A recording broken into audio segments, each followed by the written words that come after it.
You've seen the ads. You've heard the promise. A clean, silent, electric future. But there's a nagging feeling, isn't there? A disconnect between the promise and the reality. We're told EV are zero emissions, but then we see the carbon debt, the toxic mines, and the conflict minerals required to build just one battery. We're told the range is improving, but what good is range when you're met with charging anxiety, a broken network where 1 in 5 charges fail? We're told to just plug it in. But no one can explain how our 20th century grid will handle the systemic shock of everyone plugging in at 6 p.m. And finally, we're told these cars are smart. But that smart technology is already being used against us, locking heated seats behind a subscription. If they can control that, what else can they control? These aren't just random doubts. They are clues. Clues that all point to one massive, terrifying question. Are we solving the climate crisis? Or are we just paying to build ourselves a newer, more sophisticated digital cage? Welcome to Limitless Tomorrow. Today we're gathering the evidence to find the answer.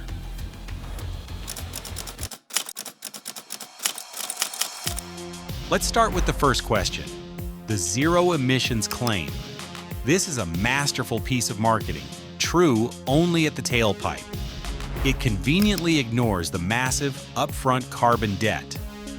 But the carbon debt is nothing compared to the ethical debt. We're told this is a green transition, but it's built on a foundation of conflict minerals. More than half the world's cobalt comes from the Democratic Republic of Congo, where its extraction is linked to child labor and hazardous conditions. At the same time, lithium mining in South America is fueling water wars, consuming millions of liters of water in the driest places on Earth, devastating local communities. We haven't ended our addiction to destructive extraction. We've just swapped the oil baron for the mineral baron. And in doing so, we've handed the keys to this new kingdom to a single strategic power, China. They don't have to control the mines. They just control the refining, the midstream.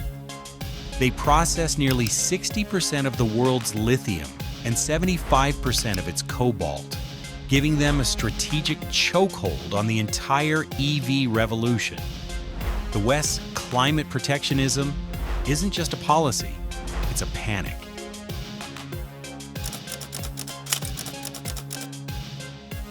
That brings us to our next question, the infrastructure.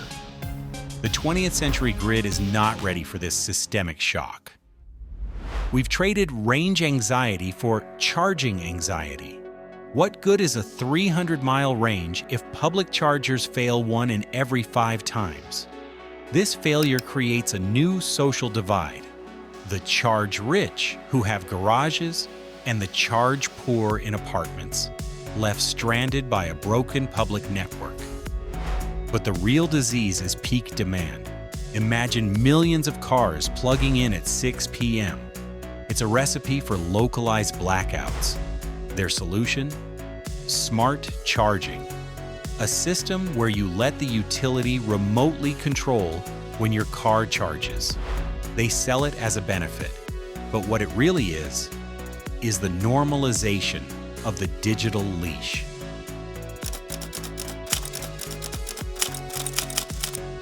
Now for the problem no one wants to talk about, the end. What happens when the 1,000-pound battery dies? We are sold the fantasy of a circular economy, but this is the 5% lie. The global recycling rate for lithium-ion batteries is less than 5%. We're facing an e-waste crisis of 11 million tons of batteries by 2030. Why? Because it's still cheaper to mine new conflict minerals than to recycle old ones. The methods we do have are toxic, energy-intensive nightmares, either smelting the batteries and losing the lithium, or dissolving them in acid and creating a new chemical sludge. Even Second Life applications just delay the inevitable. We are, quite literally, building a toxic mountain for our children to deal with.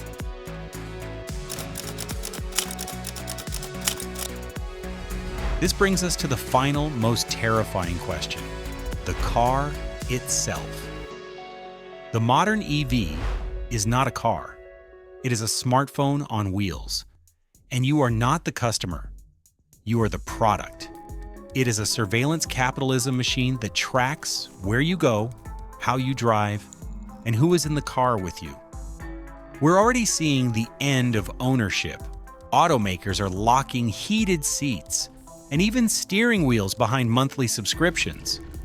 You bought the hardware, but you don't have permission to use it. And this is where the dark future becomes a clear and present danger. This connected ecosystem is a vast new attack surface. Imagine hackers holding a city's entire charging network for ransom. Or worse, the smart V2G technology that's supposed to save the grid? It's a bi-directional door. A hostile nation could use it to weaponize our own cars, commanding them to crash the entire power grid on demand.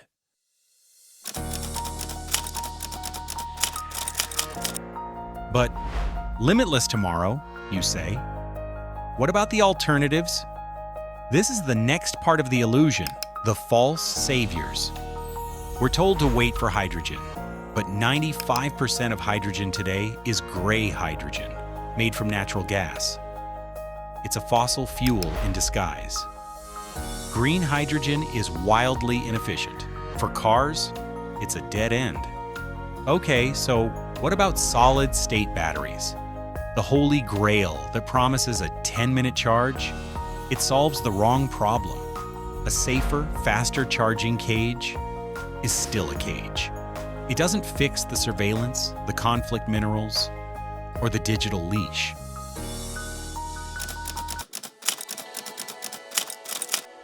So is this a hopeless scenario? No. The future isn't a fixed point. If we are building a cage, then we must also build the keys. And those keys are transparency and regulation. A real green solution isn't just branding. It's a battery passport that mandates a transparent supply chain, proving it's free from child labor. A real circular economy isn't a lie. It's investing in urban mining, real recycling, and it's policies that force companies to use recycled materials. And a real smart network isn't a Wild West. It's a public utility that demands 97% uptime, mandated cybersecurity, and open standards that free you from that digital leash.